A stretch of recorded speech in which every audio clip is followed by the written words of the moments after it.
Hello, this is Alan Fairweather, and I'd just like to ask you a quick question. When was the last time that you had to deal with a difficult customer? Now, it was probably an external customer, but it might have been an internal customer.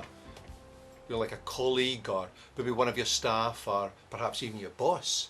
Now, I'm sure that you would always want to provide exceptional service, whether it's to an internal or an external customer. But we live in the real world, and sometimes things do go wrong and mistakes do get made. Now, these customers will often judge your level of service depending on how you respond to a mistake. If you do it well, then they'll probably forgive you and use your service or your product again, and they'll say nice things about you to other people.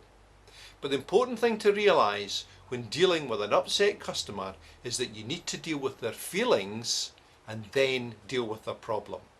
Now, the great temptation for many people is to slip into problem-solving mode. In other words, let's get the customer sorted, let's get this fixed, and then the customer will be happy. But that isn't enough, and that is not acceptable. The customer might continue to give you a lot of problems unless you deal with their feelings. So I'm going to give you 5 action ideas that you can use in the human side of a difficult customer interaction. And number 1 is, don't let them get to you. Don't get hooked. Don't get emotional about it. Stay out of it emotionally. A difficult customer will often come to you in a highly emotional state, and they may make disparaging remarks about your product or your service or your company. Don't rise to the bait. Now, the second point is listen. Listen and look like you're listening. The customer wants to know that you care. They want to know that you're interested in their particular problem. As I said earlier, the great temptation is to slip into problem-solving mode. Avoid that if you can initially. Listen to what the customer has to say. Now, the third point is stop saying sorry. Sorry is an overused word. People use it all the time. Oh, I'm sorry about that. Oh, I'm sorry I've let you down. Oh, I'm sorry I didn't call you back. Oh, I'm sorry your meal isn't right. It's wasted.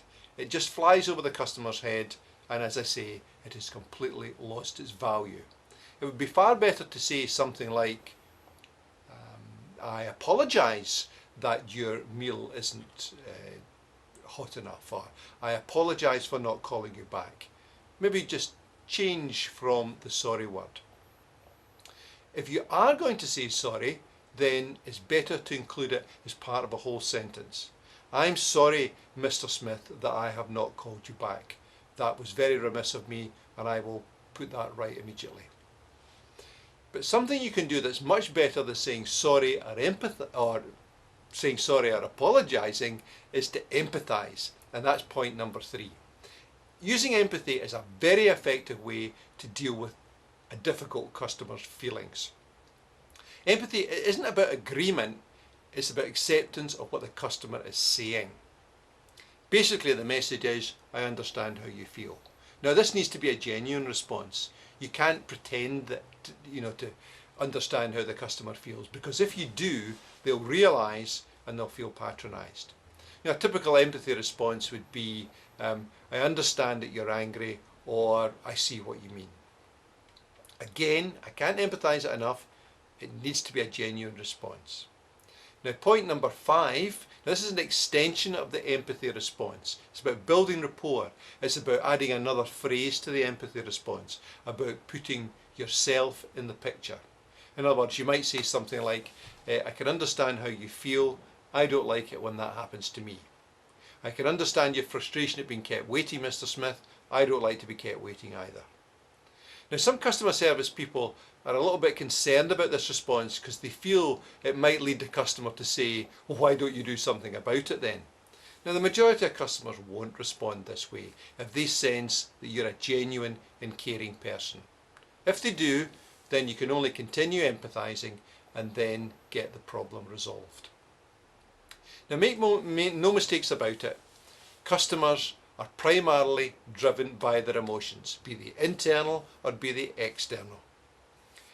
It's therefore important to deal with these human emotions in any interaction, particularly when the customer is really upset and angry.